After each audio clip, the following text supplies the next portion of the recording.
y bienvenido a Inter-Spanish Podcast. Yo soy Ana Perales y me da mucho gusto llegar a ti por medio de esta producción. Aquí no encontrarás lecciones de gramática, solamente discusiones de diversos temas de interés a un nivel intermedio, para ayudarte con tu comprensión y entendimiento del español oral. Si gustas, puedes utilizar la transcripción de este podcast, la cual se encuentra en los detalles de la descripción.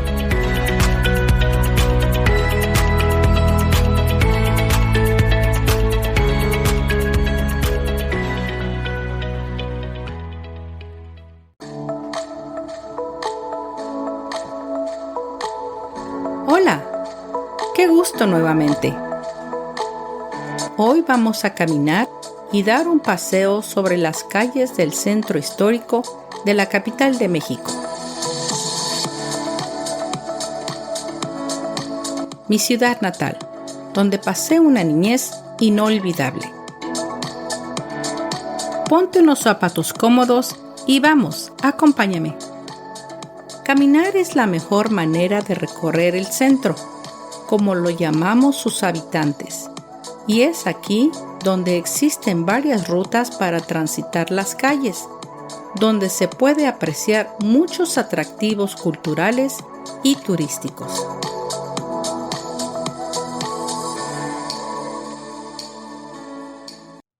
La historia de las calles del centro histórico comprenden más de 500 años de anécdotas. Esto quiere decir relatos breves de algo extraño, curioso o divertido que ocurrió, o leyendas y memorias colectivas. Detrás de cada rincón de este sitio histórico se esconde un sinfín de experiencias que vivieron los mexicanos del pasado. La gloriosa Ciudad de México es sin duda una de las ciudades con un diverso legado cultural, arquitectónico, musical, gastronómico y lingüístico. Comenzaremos nuestra visita en la Plaza de la Constitución, que ha sido la sede de ritos, protestas nacionales y fiestas populares que llegan a su máxima manifestación en la verbena popular que ocurre todos los 15 de septiembre con la conmemoración del Grito de la Independencia de México de 1810. En esta plaza, diariamente a las 6 de la mañana, se realiza la ceremonia para izar la bandera nacional. Esto quiere decir subir la bandera tirando de la cuerda de la que está colgada y bajarla a las 6 de la tarde. La bandera monumental mide 50 metros de largo por 29 metros de ancho, aproximadamente 55 por 32 yardas, y tiene un peso de 230 kilogramos o 448 libras.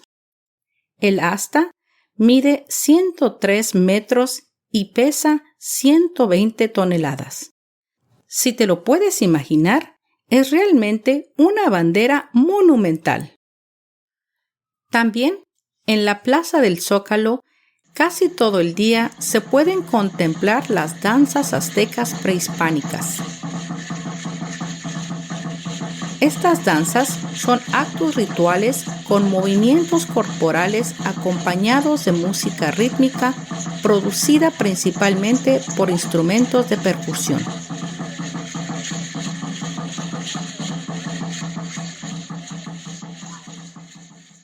El Zócalo está rodeado por algunos de los edificios más imponentes.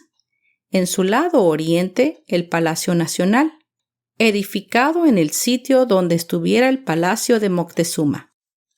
Al norte, la Catedral y el Sagrario. Al sur, hay dos edificios gemelos. El antiguo edificio del Ayuntamiento, construido en el siglo XV y modificado en el XVIII. Hoy es la sede del gobierno del Distrito Federal. En el costado poniente de la catedral está el edificio del Monte de Piedad, del siglo XVII. A su vez, El Palacio Nacional tiene a su costado sur al edificio de la Suprema Corte de Justicia con murales de José Clemente Orozco.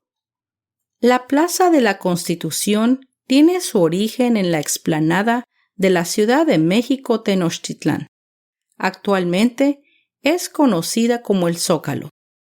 Esto se debe a que en 1844 se construyó en el centro de la plaza una base o zócalo para colocar sobre él un monumento a la independencia. Sin embargo, nunca fue construido, y al correr de los años surgieron expresiones como «vamos al Zócalo», y así se comenzó a confundir el nombre del basamento con el de la plaza. Ubicado en lo que fuera el centro de Tenochtitlán, el Templo Mayor de los Mexicas fue el corazón y origen de la Ciudad de México. Los mexicas, palabra que viene del náhuatl, mexica, quienes son llamados en la historiografía tradicional como los aztecas, fueron un pueblo mesoamericano que fundó México Tenochtitlán. Hacia el siglo XV, se convirtió en el centro de uno de los imperios más extensos que se conoció en Mesoamérica, asentado en un islote al poniente del lago Texcoco, hoy prácticamente desecado. Sobre el islote se asienta la actual Ciudad de México y corresponde a la misma ubicación geográfica de la cual hablaremos hoy. El templo representaba para los aztecas el centro fundamental de su civilización. De ahí partían los 4 rumbos del universo. Era el lugar por el cual se ascendía a los niveles celestes y al mismo tiempo por donde se bajaban al Mictlán o inframundo, quizás algo así como el más allá. En la cima de la pirámide se encontraban los adoratorios del dios de la lluvia, Tlaloc, y del dios de la guerra, Huitzilopochtli, a los cuales se accedía por 2 escalinatas. Este espacio fue el sitio sagrado por excelencia. Hoy en día puedes apreciar la estatua de Tlaloc a las afueras del Museo Nacional de Antropología e Historia en el bosque de Chapultepec, en la Ciudad de México. La construcción del templo original se remonta al momento en que los aztecas fundaron su ciudad en 1325. Durante cerca de 200 años fue reedificado y ampliado varias veces, y con el paso del tiempo llegó a convertirse en el enorme edificio que los españoles vieron y destruyeron en 1521. Al oriente del Zócalo se encuentra el Palacio Nacional. Su construcción se inició en 1522, como segunda residencia privada de Hernán Cortés. Luego fue adquirida por la corona española y destinada como sede de los virreyes de la Nueva España y de la mayoría de las instituciones coloniales. Durante aquel periodo sufrió un gran incendio y fue semidemolido en 1692. Posteriormente, fue reconstruido por las autoridades virreinales. Consumada la independencia de México, este recinto pasó a ser la sede del Poder Ejecutivo de México y uno de los edificios más emblemáticos de la ciudad. En su interior se pueden visitar patios, corredores y salones que han sido testigos de importantes acontecimientos de la historia mexicana. Por sus espacios han caminado virreyes, invasores extranjeros, como el ejército de los Estados Unidos, quienes invadieron México en 1847, presidentes, dictadores y emperadores, así como alguno que otro revolucionario como Pancho Villa o Emiliano Zapata. En su larga historia se ha modificado varias ocasiones. Una de las más importantes fue la del arquitecto Augusto Petricholi en 1927, quien añadió al edificio un piso y le dio a la fachada el aspecto que hoy luce. En su interior se encuentran los murales de Diego Rivera, en los que se plasma las principales etapas de nuestra historia. También se puede visitar el recinto en homenaje a Benito Juárez, en el cual se conservan las pertenencias, mobiliario y documentos de dicho presidente.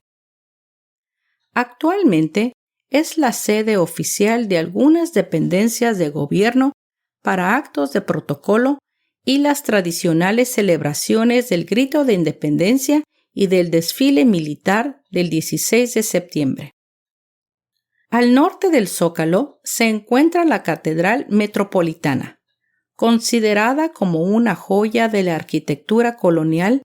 Es la más grande de Latinoamérica y principal templo católico de nuestro país.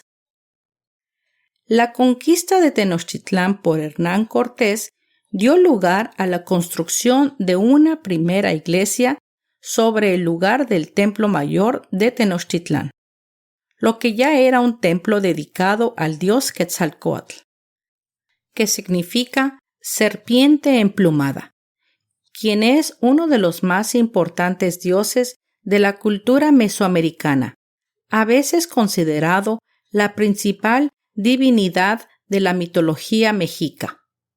Dios de la vida, la luz, la fertilidad, la civilización y el conocimiento. No fue hasta 1573 cuando las autoridades eclesiásticas de la corona española mandaron construir la catedral, semejante a la de Salamanca e incluso a la de Segovia en España. Construida a lo largo de 3 siglos, se inició en 1573 y fue terminada hasta 1813 por el arquitecto y escultor neoclásico Manuel Tolsa. Reflejan en una misma construcción los distintos estilos arquitectónicos de la época virreinal, ya que cuenta con elementos renacentistas, barrocos y neoclásicos que la hacen única en su género. Edificada con cantera gris, el interior de los muros son de piedra y el piso es de mármol de Puebla. Tiene 5 grandes altares, 14 capillas, el área del coro, con uno de los elementos más destacados en este recinto, ornamentado al estilo barroco con 2 órganos monumentales. La torre oriental tiene 18 campanas y la occidental 7. Si quieres, puedes comprar un boleto para subir al campanario. Además de ser un recorrido interesante, ofrece vistas inigualables del Zócalo. Saliendo del Zócalo hacia el oeste, caminaremos sobre la avenida Francisco y Madero, una de las calles más transitadas y emblemáticas de la Ciudad de México. Su origen se remonta después de la caída de Tenochtitlán y se sabe que fue la segunda calle trazada por los españoles sobre las ruinas de la antigua ciudad prehispánica de México Tenochtitlán. Esta calle inicialmente llevó el nombre de San Francisco, porque en ella se estableció un convento con el mismo nombre. Posteriormente se conoció como La Profesa y más adelante se le llamó Plateros. Su nombre actual fue otorgado por el reconocido Francisco Villa en 1914 para honrar a Francisco I. Madero, quien había sido asesinado un año antes. La ubicación privilegiada de la calle fue elegida para levantar suntuosos palacios como residencias aristocráticas, y a lo largo de los siglos han permanecido algunas de las más notables construcciones coloniales. Sobre esta calle se encuentran hermosos edificios como la Casa de los Azulejos, Palacio de Iturbide, Museo del Estanquillo y varios centros joyeros. Desde el año 2010, esta calle se convirtió en un corredor 100% peatonal. Esto quiere decir que no transitan vehículos. Hoy es un corredor turístico por excelencia y es la ventana perfecta para el lente fotográfico del visitante nacional y extranjero. Su recorrido desde la Plaza de la Constitución hasta el eje central es el mosaico ideal de majestuosas fotografías, imágenes de fachadas, talento ambulante y rostros de hombres, mujeres y pequeños que dejan observar la identidad de quienes habitan en la ciudad más importante de México. Uno de los edificios más espectaculares sobre la Avenida Madero es la Casa de los Azulejos. En el siglo XVIII, durante el periodo virreinal, fue la residencia principal de los condes del Valle de Orizaba, y uno de sus descendientes ordenó revestirle todo su exterior de azulejos de Puebla, que es así como llegó el edificio a nuestros días. Sigamos nuestra caminata y al llegar a la esquina del eje central Lázaro Cárdenas y calle Francisco y Madero, en el centro histórico, se encuentra ubicada la Torre Latinoamericana, uno de los edificios más emblemáticos de la Ciudad de México. La Latino, como popularmente se le conoce, fue construida sobre lo que hubiera sido anteriormente el Zoológico de Moctezuma y posteriormente como Convento de San Francisco. La Torre Latinoamericana se construyó para alojar a la compañía La Latinoamericana Seguros S.A. La torre fue diseñada por el arquitecto mexicano Augusto H. Álvarez y durante el periodo de 1956 a 1972 fue considerado el edificio más alto de México. También tuvo el título del edificio más alto de América Latina. La construcción abarcó de 1948 a 1956. Cabe destacar que fue el primer rascacielos recubierto de vidrio en el mundo. Al concluirse, se encontró en el tercer lugar de la lista de los edificios más altos del mundo con sus 166 metros de altura. Actualmente, la Torre Latinoamericana ocupa el lugar número 415 en altura a nivel mundial. Posee 48 niveles, 4 de los cuales son subterráneos y 44 pisos están sobre el nivel del suelo. La mayoría de sus pisos son rentados como oficinas particulares. A 1 año y 3 meses de ser inaugurada, la Torre Latinoamericana hizo historia porque resistió el terremoto magnitud 7.1 del 28 de julio de 1957, aquel que sería recordado como el que logró mandar al suelo al ángel que adorna Paseo de la Reforma.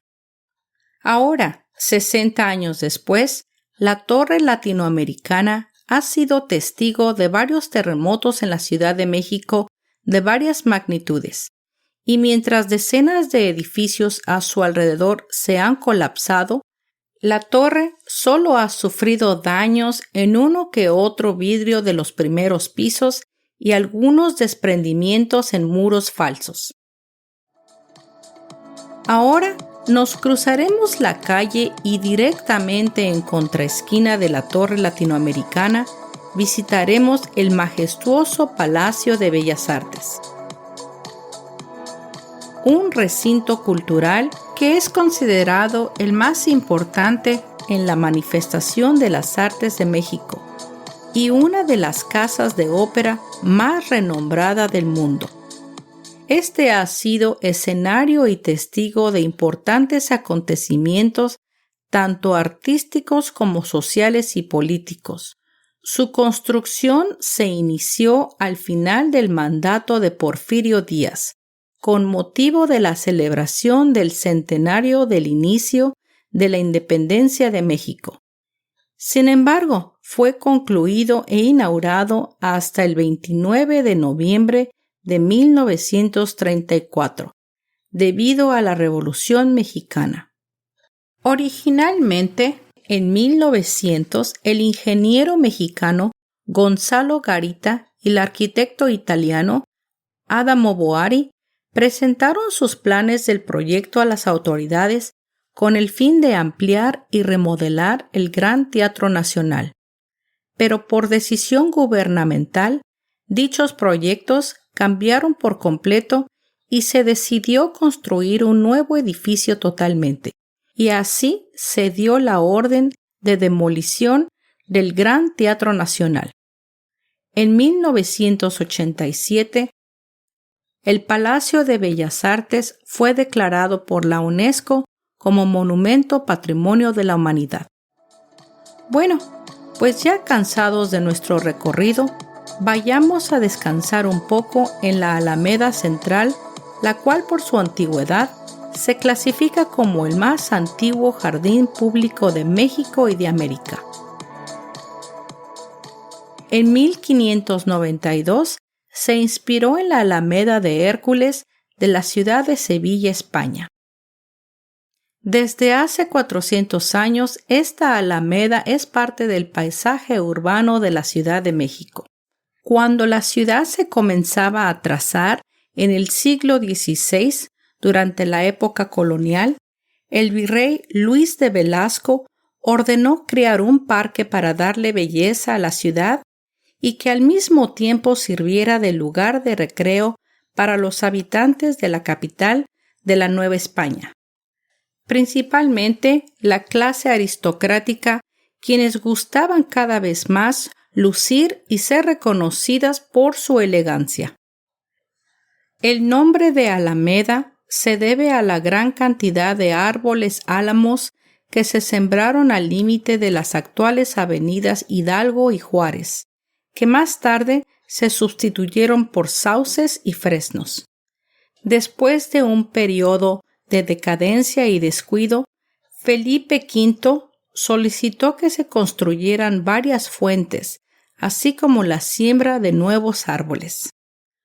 Durante el Segundo Imperio, la Alameda fue uno de los lugares favoritos de la emperatriz Carlota Amalia de Bélgica, esposa del emperador de México Maximiliano de Habsburgo, quien mejoró la jardinería del lugar con la siembra de una gran cantidad de rosas y quien donó la fuente de Venus conducida por Céfiros. El 26 de noviembre del 2012, la Alameda Central fue reinaugurada después de 8 meses de trabajo.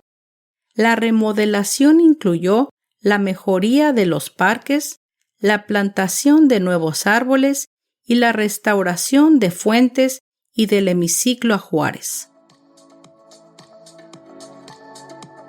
Actualmente, la Alameda luce fantásticos pisos de mármol con los jardines tupidos y reforestados, mientras que por la noche se goza de una nueva iluminación en los corredores y fuentes. Y aquí, en este hermoso parque, es donde terminamos nuestro recorrido. Espero que hayas disfrutado de esta caminata histórica desde el Zócalo hasta la Alameda Central de la Ciudad de México.